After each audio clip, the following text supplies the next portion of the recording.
தரங்கம்பாடி அருகே திருக்கடையூர் ஸ்ரீ அமிர்தகடேஸ்வரர் ஆலயத்தில் ஸ்ரீ அபிராமி அம்மனின் ஆடிப்புற திருவிழாவை முன்னிட்டு தேரோட்டம் நடைபெற்றது.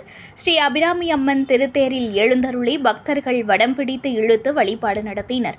மயிலாடுதுறை மாவட்டம் தரங்கம்பாடி தாலுகா திருக்கடையூரில் தர்மபுரம் ஆதீனத்திற்கு சொந்தமான உலக புகழ்பெற்ற ஸ்ரீ அபிராமி சமேத அமிர்தகடேஸ்வரர் ஆலயத்தின் ஆடிப்புற மகா உற்சவம் விழா கடந்த 19ஆம் தேதி கொடியேற்றத்துடன் துவங்கி நடைபெற்று வருகிறது.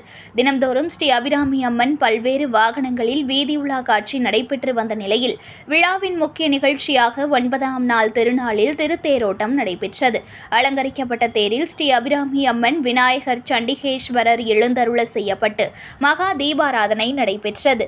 தொடர்ந்து மங்கள வாத்தியங்கள் இசைக்க தர்மபுர ஆதீன கட்டளை தம்பிபிரான் தேரோட்டத்தை தொடங்கி வைத்தார். தொடர்ந்து திரளான பக்தர்கள் தேரை வடம் பிடித்து இழுக்க தேர் 4 ரத வீதிகளின் வழியாக வலம் வந்து நிலையை அடைந்தது. பக்தர்கள் வீடுகள் தோறும் தீபாராதனை எடுத்து அர்ச்சனை செய்து வழிபட்டனர்.